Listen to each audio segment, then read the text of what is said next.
नमस्कार दोस्तों, मैं अक्षय कुमार स्वागत करता हूं आप सभी का ज्योग्राफी के इस सेशन में। तो इस सेशन में हम लोग डिस्कस करेंगे क्लास 8 के ज्योग्राफी का फर्स्ट चैप्टर जो है रिसोर्स। तो मैंने इस वीडियो में इतना प्रयास किया है कि आप लोगों को अच्छे से समझ में आ जाए, तो आप लोग मेरे इस प्रयास को बेकार न जाने दें और इस वीडियो को कृपया पूरा देखें। तो शुरू करते हैं ये रिसोर्स। तो एक कन्वर्सेशन से शुरू होता है। मोना और राजू करते क्या है कि अपनी माँ की मदद करते रहते हैं अपने घर को साफ़ करने में। तो कहती हैं मोना कि देखो इन चीज़ों को, ये कपड़े, बर्तन, अनाज, कंघी, ये शहद का बोतल, किताबें, ये सब जो हैं वो हमारे यूज के हैं और इसी कारण से ये हमारे लिए बहुत ही महत्वपूर्ण है, ऐसा अम्मा कहती हैं। उसकी जो माँ रहती है वो कहती है, और ये सब जो हैं वो रिसोर्स हैं क्योंकि हमारे यूज के हैं। तो उसके बाद राजू क्वेश्चन पूछता है अपने अम्मा से कि जो रिसोर्स होता है वो होता क्या है, व्हाट इज अ रिसोर्स।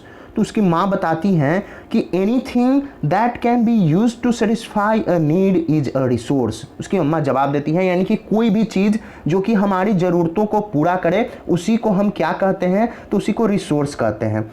तो उसके बाद वो कहती हैं कि अपने चारों तरफ देखें, या फिर आप लोग भी देखते हैं अगर अपने चारों तरफ, तो आप लोग पहचान पाएंगे कि बहुत सारे ऐसे चीज़ हैं जो कि हमारे चारों तरफ जो हैं वो रिसोर्स हैं। जैसे वो पानी जिसे हम पीते हैं जब हम प्यासे होते हैं, तो वो क्या किया कि हमारी ज़रूरत को पूरा किया, तो वो हमारे लिए रिसोर्स हो गया।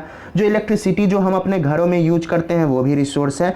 रिक्शा या फिर बस या ऑटो जिससे कि हम लोग घर से स्कूल जाते हैं वो भी हमारे लिए रिसोर्स है। ये जो टेक्स्ट बुक जिसे आप पढ़ रहे हैं वो भी रिसोर्स है। तो ये सारे चीज़ रिसोर्स हैं। या फिर आपके फादर या मदर कोई टेस्टी स्नैक्स बनाते हैं आपके लिए, तो वो किस चीज़ से बना, तो वो बना फ्रेश वेजिटेबल्स से। तो ये जो फ्रेश वेजिटेबल जो यूज हुआ उस टेस्टी स्नैक्स को बनाने में, ये भी एक तरीके का रिसोर्स ही है। तो जो वाटर हो गया, electricity, rickshaw, vegetable, text book, ये सब जो चीज़ हैं वो कुछ कॉमन चीज़ हैं और इनका हम लोग यूज करते हैं, इसीलिए ये हमारे लिए क्या है, तो ये यूटिलिटी हैं। यानी कि जिनका हम लोग यूज करते हैं उसे हम क्या कहते हैं, यूटिलिटी। तो किसी भी चीज़ का यूटिलिटी या यूजेबिलिटी उस चीज़ को क्या बनाता है, उस ऑब्जेक्ट को क्या बनाता है, तो उसको बनाता है रिसोर्स बनाता है जब हम उसका यूज करना शुरू करते हैं, या फिर यूजेबल वो चीज़ होता है। तो किस तरीके से कोई भी चीज़ जो है वो रिसोर्स बन जाता है। तो राजू अब ये जानना चाहता है। तो अम्मा कहती हैं बच्चों को कि जो भी चीज़ जो रिसोर्स है उसका कुछ न कुछ वैल्यू होता है। तो वैल्यू कैसे होता है, तो उसके यूज पे, यानी उसका जब हम यूज करते हैं तभी उसका वैल्यू देते हैं, मतलब उसका मान करते हैं, नहीं तो उसका कोई वैल्यू हम लोग नहीं मानते हैं। तो जितने भी रिसोर्स हैं उनका कुछ न कुछ वैल्यू होता है, ऐसा उनकी अम्मा बताती हैं। तो वैल्यू मीन्स मतलब क्या, वैल्यू मीन्स मतलब, तो कुछ रिसोर्सेज जो हैं उनका इकोनॉमिक वैल्यू है और कुछ का नहीं। जैसे एग्जाम्पल अगर देखें तो मेटल जो है उसका इकोनॉमिक वैल्यू है, मतलब आर्थिक पैसे के रूप में उसका वैल्यू देख सकते हैं। लेकिन वही अगर कोई ज़मीन का टुकड़ा है जो बहुत सुंदर है तो उसका उस टाइप का वैल्यू नहीं है। तो लेकिन जो दोनों हैं वो इम्पॉर्टेंट हैं और मनुष्य की जो ज़रूरतें हैं उनको पूरा करते हैं। तो कुछ जो रिसोर्स हैं वो इकोनॉमिकली वैल्यूएबल हो जाते हैं समय के साथ, यानी समय जैसे बदलता है तो वो आर्थिक रूप से वैल्यूएबल हो जाते हैं। जैसे अगर देखा जाए कि आपकी जो ग्रैंड मदर हैं उनका जो घरेलू उपचार है उनका कमर्शियल वैल्यू नहीं है आज के जीवन में, मतलब आज के लाइफ में अगर देखा जाए उनका उपचार, तो लोग क्या करते हैं ऐसे ही आकर के पूछ लिए या फिर वो जो घरेलू उपचार है वो बता दी किसी को। तो ये कमर्शियल चीज़ नहीं है, मतलब उनके लिए उसके लिए वो पैसा किसी से नहीं ले रही हैं। लेकिन यदि आप सोचें कि वो पेटेंट करा दिया जाता, पेटेंट का मतलब कि उसका वो जो आइडिया है, वो इन्वेंशन है, उसको राइट दे दिया जाता, यानी कि वो जो इन्वेंशन था, जो आविष्कार जिससे कि किसी चीज़ का इलाज हो जाता था, अगर उसको मेडिकल फर्म क्या करे कि उसको फिर यूज करे, मतलब मेडिकल फर्म जो दवाई वाली कंपनी है उसको अगर बेच दिया जाए और वो क्या करे कि फिर उससे दवा बनाना शुरू कर दे जिससे कि लोगों का इलाज होने लगे, तो वो इकोनॉमिकली क्या हो जाएगा, वैल्यूएबल हो जाएगा, तो उसका कुछ वैल्यू हो जाएगा। तो इसी तरीके से कुछ जो रिसोर्स है उनका वैल्यू होता है, समय के साथ वैल्यू हो जाता है, और कुछ जो है उनका वैल्यू नहीं रहता है। तो अब क्या है कि समय और टेक्नोलॉजी यानी तकनीक, ये दो इंपॉर्टेंट फैक्टर्स हैं किसी भी सब्सटेंस को रिसोर्स में बदलने के लिए। यानी कोई सब्सटेंस जो है वो पहले किसी चीज़ का यूज नहीं था, उसका वैल्यू नहीं था, और अब वो हुआ क्या कि अब वो रिसोर्स बन गया। तो किसके कारण से? तो समय जब बदला या फिर तकनीक आया उसके कारण से। तो ये दोनों जो रिलेटेड हैं ये लोगों की ज़रूरत से रिलेटेड हैं। लोग खुद भी एक तरीके के बहुत इंपॉर्टेंट रिसोर्स हैं। तो क्यों लोग इंटरेस्ट है रिसोर्स हैं? तो उसका कारण है कि लोगों के पास क्या रहता है? आइडियाज होते हैं, विचार, उनके पास नॉलेज होता है, वो आविष्कार कर सकते हैं, बहुत सारे खोजें कर सकते हैं और इनके कारण वो बहुत सारे दूसरे रिसोर्सेज को बना सकते हैं। तो हर एक डिस्कवरी या हर एक जो इन्वेंशन है उससे होता क्या है कि बहुत सारे लोग जुड़े हुए रहते हैं। हर एक डिस्कवरी से उनसे बहुत लोगों को फ़ायदा होता है आगे चल करके। जैसे अगर आग का ही डिस्कवरी हुआ तो उससे हुआ क्या कि हम लोग खाना बनाना शुरू कर दिए, नहीं तो खाना पकाते नहीं थे। आग का डिस्कवरी से पहले हम लोग जो आदि मानव थे वो कच्चा मांस खा जाते थे, जो भी सामान था वो कच्चा खा जाते थे बिना पकाए हुए। उसके बाद जब व्हील का इन्वेंशन हुआ यानी पहिया का, तो क्या हुआ कि ट्रांसपोर्ट का नए नए जो ट्रांसपोर्ट के जो साधन थे, बहुत सारे गाड़ी थे, जो व्हीकल्स थे, उनका डेवलपमेंट होना शुरू हो गया। अब जो टेक्नोलॉजी है उसके कारण ही हम लोग कर क्या रहे हैं कि जो फ्लोइंग वाटर है उसको टर्न कर दे रहे हैं हाइड्रो इलेक्ट्रिसिटी में, जिससे कि इलेक्ट्रिसिटी जनरेट हो रहा है। तो ये भी इंपॉर्टेंट रिसोर्स है। तो क्या है कि इन सब का वैल्यू है। अब टाइप्स ऑफ रिसोर्स, तो रिसोर्स जो है उनको जनरली क्लासिफाई किया गया है नेचुरल, ह्यूमन मेड और ह्यूमन रिसोर्स में। तो नेचुरल रिसोर्स कौन कौन से हैं? तो वैसे रिसोर्स जिनको कि हम लोग डायरेक्ट कहाँ से ड्रॉ करते हैं, मतलब कहाँ से लेते हैं, तो नेचर से ले लिए और बिना कुछ उसमें मॉडिफिकेशन, मतलब बिना कुछ चेंजिंग किए हुए हम उनका यूज कर पाते हैं, तो उन्हीं हम कहते हैं नेचुरल रिसोर्सेज। जैसे कि जो एयर हम लोग सांस ले रहे हैं या फिर वाटर जो रिवर्स का है, हमारे लेक्स का है, उसके बाद जो सॉइल्स हो गया, मिट्टी, मिनरल्स हो गए, ये सभी के सभी नेचुरल रिसोर्स हैं। इनमें से बहुत सारे ऐसे रिसोर्स हैं जो नेचर ने हमें फ्री गिफ्ट दे दिया है और उनका हम लोग डायरेक्टली यूज कर लेते हैं, किसी से मांगने की ज़रूरत हमें नहीं पड़ती है। तो कुछ ऐसे केसेज हैं जिनमें करना क्या पड़ता है कि कुछ नेचुरल रिसोर्सेज को अच्छे से यूज करने के लिए टूल्स और टेक्नोलॉजी का यूज पड़ता है, मतलब कुछ औजार या फिर कुछ तकनीक का यूज करके हम लोग उसको इस तरीके से बनाते हैं ताकि हम लोग उसका अच्छे से यूज कर पाए या फिर हमारे यूजेबल वो बन पाए। अब नेचुरल रिसोर्स को हम लोग क्लासिफाइड किए हैं बहुत सारे डिफरेंट ग्रुप्स में, डिपेंडिंग ऑन मतलब किस किस चीज़ पे निर्भर करते हुए। तो लेवल ऑफ डेवलपमेंट, मतलब उसका कब डेवलपमेंट हुआ या फिर अभी डेवलपमेंट के किस स्तर पे है, उसका यूज के आधार पे कैसा हम लोग अभी यूज कर रहे हैं, ओरिजिन कब उसका शुरुआत हुआ, स्टॉक कितना वो मात्रा में अवेलेबल है और डिस्ट्रीब्यूशन मतलब कैसे कहाँ कहाँ कितने मात्रा में वो पाया जाता है। इस आधार पे भी नेचुरल रिसोर्स को क्लासिफाई किया गया है, अलग अलग बांटा गया है। तो अब हम देखते हैं कि उसका डेवलपमेंट के बेसिस पे, यानी अभी वो किस तरीके से फैला हुआ है, कैसे उसका विकास है। तो इस तरीके से हम लोग रिसोर्सेज को दो ग्रुप्स में बांटे हैं। फर्स्ट है एक्चुअल रिसोर्सेज और दूसरा है पोटेंशियल रिसोर्सेज। तो एक्चुअल रिसोर्सेज वैसे रिसोर्सेज होते हैं जिनका क्वांटिटी हमें मालूम है, यानी कि वो कितने मात्रा में हैं, हमारे अर्थ पे प्रेजेंट हैं। तो ऐसे रिसोर्सेज को हम लोग अभी प्रेजेंट में यूज कर रहे होते हैं, इसीलिए उनका हमें मालूम है कि वो कितने हैं। जैसे कि कोल जो है वो रूर रीजन है जर्मनी में, वहाँ पे कोल का बहुत ज़्यादा डिपॉजिट है। तो हम लोग जान रहे हैं कि हाँ कितना कोयला वहाँ पे है, लगभग अंदाज़ा हम लोगों ने लगा लिया है। उसके बाद वेस्ट एशिया यानी पश्चिमी एशिया में पेट्रोलियम है, तो बहुत सारा पेट्रोलियम वहाँ पे है, तो उसका भी अंदाज़ा हमें है। उसके बाद जो काली मिट्टी है दक्कन प्लेटू में, दक्षिण का पठार में जो महाराष्ट्र में है, ये सब जो है क्योंकि इनके बारे में हमें जानकारी है कि ये कितने मात्रा में प्रेजेंट हैं, तो इन्हें हम कहेंगे एक्चुअल रिसोर्सेज। अब पोटेंशियल रिसोर्सेज आता है, तो वैसे रिसोर्सेज जिनका कि कितना क्वांटिटी है, कितना मात्रा है वो हमें नहीं मालूम है और अभी प्रेजेंट में इनका यूज भी हम लोग नहीं कर रहे हैं। तो ऐसे रिसोर्सेज जो हैं इनका यूज हम लोग फ्यूचर में कर सकते हैं और अभी जो तकनीक का जो स्तर है वो इतना डेवलप्ड नहीं है, प्रेजेंट में इतना एडवांस्ड नहीं है कि आसानी से हम उनका यूज उन रिसोर्सेज का कर पाएँ। जैसे कि लद्दाख में जो यूरेनियम पाया जाता है वो एग्जाम्पल है पोटेंशियल रिसोर्स का, क्योंकि अभी यूरेनियम से हो क्या रहा है कि बहुत जगह प्लांट चल रहा है, मतलब न्यूक्लियर पावर प्लांट, जिससे कि इलेक्ट्रिसिटी जनरेट हो रहा है, लेकिन लद्दाख वाला जो यूरेनियम है उसका यूज हम लोग नहीं कर पा रहे हैं, शायद फ्यूचर में कर पाएँ। इसके बाद हाई स्पीड जो विंड्स हैं, जो तेज चलने वाली जो हवाएं हैं, वो भी पोटेंशियल रिसोर्स थी। कब? तो 200 साल पहले ये पोटेंशियल रिसोर्स थी, लेकिन अभी के ज़माने में ये क्या हो गए कि बदल के एक्चुअल रिसोर्स हो गए। और विंड फार्म जो हैं वो क्या कर रहे हैं अभी कि मतलब जनरेट कर रहे हैं एनर्जी, इस इलेक्ट्रिसिटी जनरेट कर रहे हैं, इसका यूज करते हैं हम लोग, विंड मिल्स का यूज करते हैं, जैसे कि नीदरलैंड में बहुत ज़्यादा यूज हो रहा है। और हमारे कंट्री में भी नगरकोइल जगह है तमिलनाडु में, और गुजरात का जो तट है, समुद्री तट, वहाँ भी हम लोग विंड मिल का यूज कर रहे हैं, उससे इलेक्ट्रिसिटी जनरेट कर रहे हैं। अब क्लासिफाई किस तरीके से? तो ओरिजिन के बेस पे, मतलब कैसा उसका उत्पत्ति हुआ है। तो रिसोर्सेज को हम लोग ओरिजिन के बेसिस पे दो भाग में बांटते हैं, एबायोटिक और बायोटिक। तो एबायोटिक रिसोर्स वैसे रिसोर्स होते हैं जो कि नॉन लिविंग थिंग्स हैं, यानी कि जो निर्जीव हैं उनमें जान नहीं है, और बायोटिक रिसोर्स वैसे जो कि लिविंग है, जिनमें जान है। तो जैसे एबायोटिक रिसोर्सेज में कौन कौन से आ गए? तो हमारे सॉइल्स आ गए, रॉक्स आ गए, और मिनरल्स वगैरह जो हैं वो एबायोटिक रिसोर्सेज में हैं, जबकि प्लांट्स, एनिमल्स, ये सब बायोटिक रिसोर्स हैं क्योंकि इनमें जान है। अब नेचुरल रिसोर्सेज को दो प्रकार से फिर से बांटा गया है, एक रिन्यूएबल रिसोर्स और दूसरा नॉन रिन्यूएबल रिसोर्स। तो रिन्यूएबल रिसोर्स वैसे होते हैं जिनको कि हम लोग फिर से प्राप्त कर सकते हैं, मतलब बहुत जल्दी से, अगर वो उनका यूज किए और फिर से वो प्राप्त कर सकते हैं उनको। तो इनमें से कुछ ऐसे हैं जो अनलिमिटेड हैं, यानी वो खत्म होने वाले नहीं हैं। ह्यूमन अगर कितना भी उनका यूज करे लेकिन वो खत्म नहीं हो सकते हैं। जैसे कि हो गया हमारा सोलर, यानी सौर ऊर्जा, सोलर एनर्जी, विंड एनर्जी, ये सब।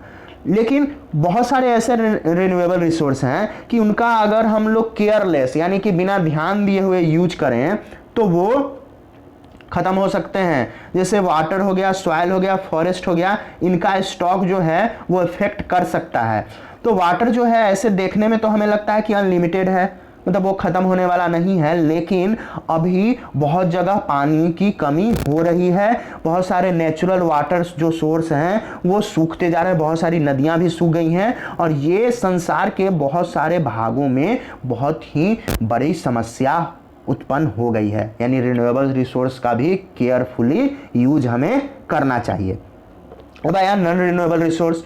तो वैसे रिसोर्स जिनका कि लिमिटेड स्टॉक है, और एक बार अगर इसे हम खत्म कर दें तो इसे फिर से बनने में, पुनः तैयार होने में हजारों साल लग जाएंगे, इन्हें पुनः तैयार होने में, जो कि मनुष्य के जीवन का जो काल है उससे बहुत ज़्यादा है।